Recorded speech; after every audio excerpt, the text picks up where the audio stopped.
আসসালামু আলাইকুম। কেমন আছেন সবাই? আমি দিনাজপুরের বড়পুকুরিয়া কয়লা খনিতে ঘুরতে গিয়ে দেখলাম পাহাড়ের মতো উঁচু উঁচু কয়লার স্তূপ।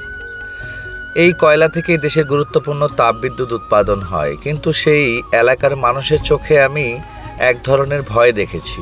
কারণ তারা জানে না কখন মাটি ধসে যায়, কখন কোনো বড় দুর্ঘটনা ঘটে, আর কখন তাদের বসতভিটা ঝুঁকির মধ্যে পড়ে যায়। আমরা শহরে বসে শুধু বিদ্যুৎ ব্যবহার করি, কিন্তু যারা এই কয়লা খনির পাশে বসবাস করে তারা প্রতিদিন আতঙ্ক নিয়ে জীবন কাটায়।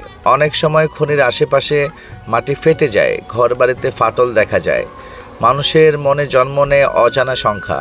উন্নয়ন অবশ্যই দরকার, বিদ্যুৎও দরকার, কিন্তু মানুষের নিরাপত্তার চেয়ে বড় কিছু হতে পারে না।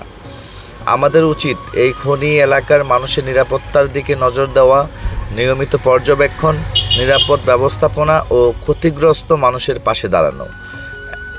কারণ একটা দুর্ঘটনা শুধু মাটি ধসায় না, মানুষের স্বপ্ন ধসিয়ে দেয়।